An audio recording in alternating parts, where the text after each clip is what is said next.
Right, hello. So today we're going to be doing a ball python or a royal python care guide. Last time we did a Mex king snake guide. That one seemed to be alright. A few people clicked on that. I was quite happy with that. So first I'm going to introduce Anubis, who will not get off my arm right now. She was my first ever royal python. She's a het TSK xanthic, which means that if I breed her to another het TSK xanthic, her babies will be black and white, which is quite cool. But no, so we'll go straight into the care guide. So they need a hotspot of 30 to 32 degrees Celsius, and they need a humidity of 50 to 60%. So the reason I started with that is because they are the two most important bits of information. If you are above 32 degrees, you are going to hurt your animal. And if you're above 70% humidity, or if you're above 60, sorry, it's because 50 to 60 is recommended. If you're above 60, you run risk of having your animals get a respiratory infection, which, yes, can be easily fixed, but it's not worth it. So with these guys, the males are smaller than the females in this species. So males will get to about 3 foot, females can get to 5 to 6 foot, usually about 5 foot. My biggest female is a captive bred 2017 female that is just under 5 foot long. This is my youngest, a captive bred 2021 baby, probably about 1.5 foot long. He's inquisitive. I trust him enough to hang here, although I am going to undo him because now he's let me. But yeah, they come in a variety of colours. So this one's just a normal morph, so it has no visual colours or pattern changes. I will show you one in a minute that does.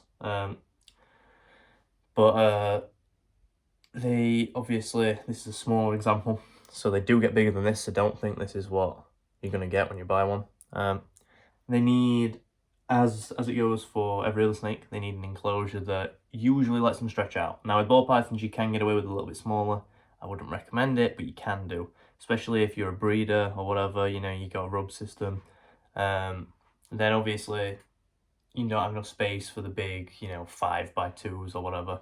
But my female that's pregnant, that is underneath the camera right now that I can't get out, is just about 3 foot long, weighing 1,300 grams. She's in a 4x1 foot enclosure. My biggest female, however, is in a rub that is about 3x1.5 long. So she's not in as big, but she never ever comes out of stretches anyway. She's always in her big hide that I've supplied her with. Ignore the incubator in the background. Basically in the wild they crush themselves into small enclosures, quite dark, quite humid places. So I wouldn't worry too much about the length. Just give them the option of the length. In the wild they're also quite terrestrial animals, which means that they don't climb. They like to stay on the ground, not burrow with these guys, but sometimes it means that. But in captivity, especially the males can be semi-arboreal, or can at least show some semi-arboreal traits, meaning that they climb if given the option. So if you give them a branch or anything like that, they will climb. This guy he does it all the time. Then again, I'm not sure if this one's male or female, I'll be honest with you. God, you're such a pain in the ass, Anubis. With the colour morphs and the pattern morphs, that's all just to do with genetics. I'm not going to bore you with that. But husbandry is the most important thing for these animals. So my recommended is give them a water bowl. Recommendation, sorry, is give them a water bowl and 2 hides. Give them enough space to at least stretch somewhat. And alongside of that, oh, that blurred out a little bit.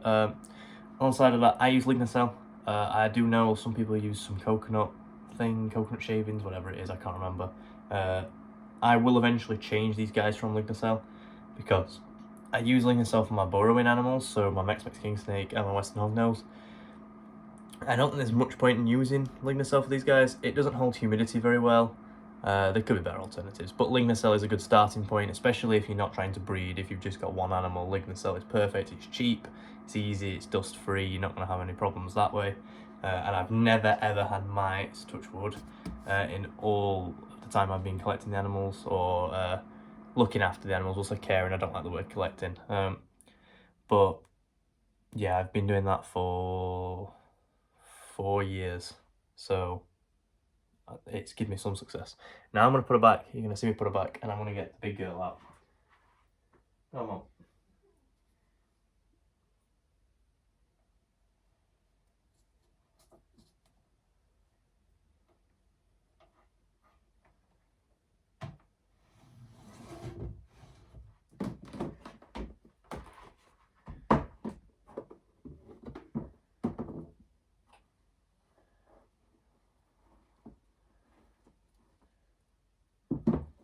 So this is what you want to expect for as a fully grown adult.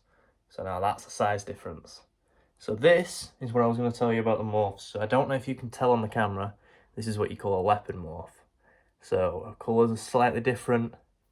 Her pattern is like a leopard. She's not the best example of a leopard, but this is my oldest snake in the collection, my biggest and my heaviest. She's the one that is currently on a hunger strike. She's a pain in my ass. She spills water everywhere, every day, constantly. But a couple of interesting facts that you can see better on this snake. You see the heat pits on the nose. So they're used for hunting food or hitting food because they're not hunting animals, they are ambush predators. This is where we get onto the food discussion. So they can be, and they are notoriously known for being picky eaters. So now this girl is a very picky eater from the entire time I've had her, which is a couple months now. She hasn't eaten once because she's a pain. But one thing I can suggest about the others that eat all the time is warm your food up a little bit, because then these little heat sinks on the end of their nose do actually kick in and they know it's food. And don't get me wrong, that doesn't always work. There's other things you've got to try. You've got to try crushing the mouse. You can try scenting the mouse. You can try a bunch of things, but I haven't had to worry about that too much.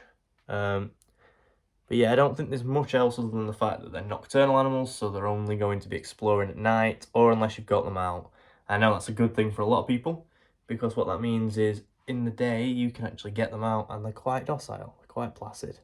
This girl is a prime example. She's nearly 5 foot long and she just doesn't care. An interesting thing I learned about this female too is I think she's only a second or third generation snake in theory. Either her mum or her dad were wild caught or were a first generation snake in captivity, which is interesting. But yeah, she's a big girl and she's very, very friendly, to say that's a fact. But yeah, no, I think that's all I've got for this video. If there's anything else, any questions or any comments about something I've missed, feel free to comment below or comment on my Instagram at BJGReptiles, and I will answer wherever.